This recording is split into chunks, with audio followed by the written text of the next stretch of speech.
Dalam video ini kita akan belajar mengenai gaya gesek. Pernahkah kalian mendorong atau menarik sebuah meja? Saat kalian mendorong atau menarik sebuah meja, terjadi gesekan antara kaki meja dengan lantai. Gaya gesek adalah gaya yang muncul karena dua permukaan yang saling bersentuhan. Biasanya gaya ini berlawanan dengan arah gerak benda. Jadi sentuhan benda dengan lintasannya akan membuat gesekan yang akhirnya membuat benda bergerak. Besar kecilnya gaya gesek bergantung pada permukaan benda. Semakin kasar suatu benda, maka semakin besar gaya geseknya. Begitu juga sebaliknya, jika permukaan bendanya halus, maka gaya geseknya semakin kecil. Nah, di sini kita mempunyai papan. Nah, di papan ini satu sisi kita letakkan atau kita tempelkan sebuah kertas amplas sehingga permukaannya menjadi kasar. Sedangkan di sisi satunya itu tidak kita letakkan apa-apa. Nah, di sini jadi papan ini memiliki sisi yang memiliki permukaan kasar dan sisi satunya permukaannya halus. Untuk membuktikan gaya gesek, kita akan meletakkan dan menjatuhkan koin dari ketinggian yang sama di dua sisi ini. Nah, sekarang kita akan menjatuhkan koin dari ketinggian yang sama. Nah, sekarang kalian amati bagaimana proses dari koin ini jatuh ke bawah. Nah, di sini bahwa koin yang berada di lintasan yang permukaannya kasar ini jatuhnya akan lambat dibanding permukaan yang halus.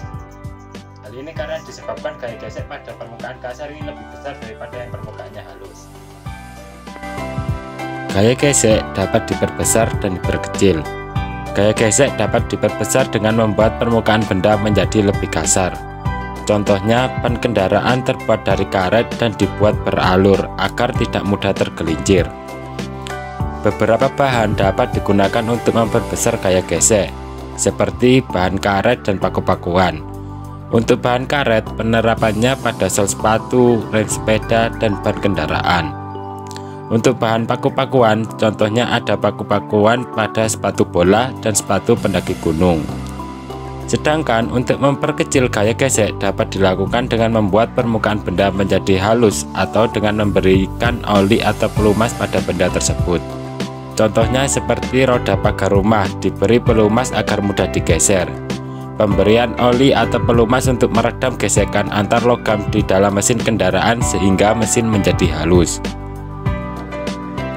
Banyak sekali manfaat gaya gesek dalam kehidupan sehari-hari, seperti memungkinkan kita berjalan tanpa tergelincir, karena sandal atau sepatu yang kita gunakan terbuat dari karet atau bahan yang kasar sehingga gaya geseknya besar.